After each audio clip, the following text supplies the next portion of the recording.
bringing Israel to the world.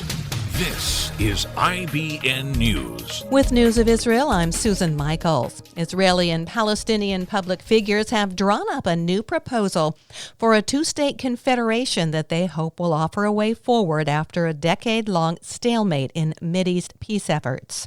The plan includes several controversial proposals, and it's unclear if it has any support among leaders on either side. However, it could help shape the debate over the conflict. The plan calls for an independent state of Palestine in most of the West Bank, Gaza, and East Jerusalem. Israel and Palestine would have separate governments but coordinate at a very high level on security, infrastructure, and other issues that affect both populations. Several rounds of talks over the years, punctuated by outbursts of violence, failed to yield a final agreement, and there have been no serious or substantive negotiations in more than a decade. Sirens sounded across several Israeli cities early this week, but not to warn residents of incoming rocket fire, but this time alerting Israelis to possible earthquakes.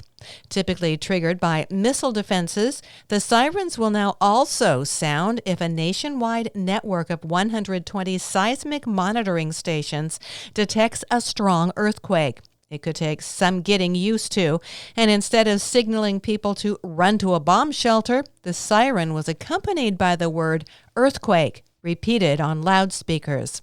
It signaled that open areas are the safest. Beersheba high school student Gilad Zagari, who also works in pizza delivery on the weekends, was able to save a 14-month-old baby girl who was in distress as he was making a delivery. The 17-year-old, who also volunteers for the Magen David Adom emergency service in his spare time, examined the child and realized she was suffering from a very high fever that was endangering her life. The quick-witted teenager quickly wrapped her with a wet towel to cool her body and called the ambulance.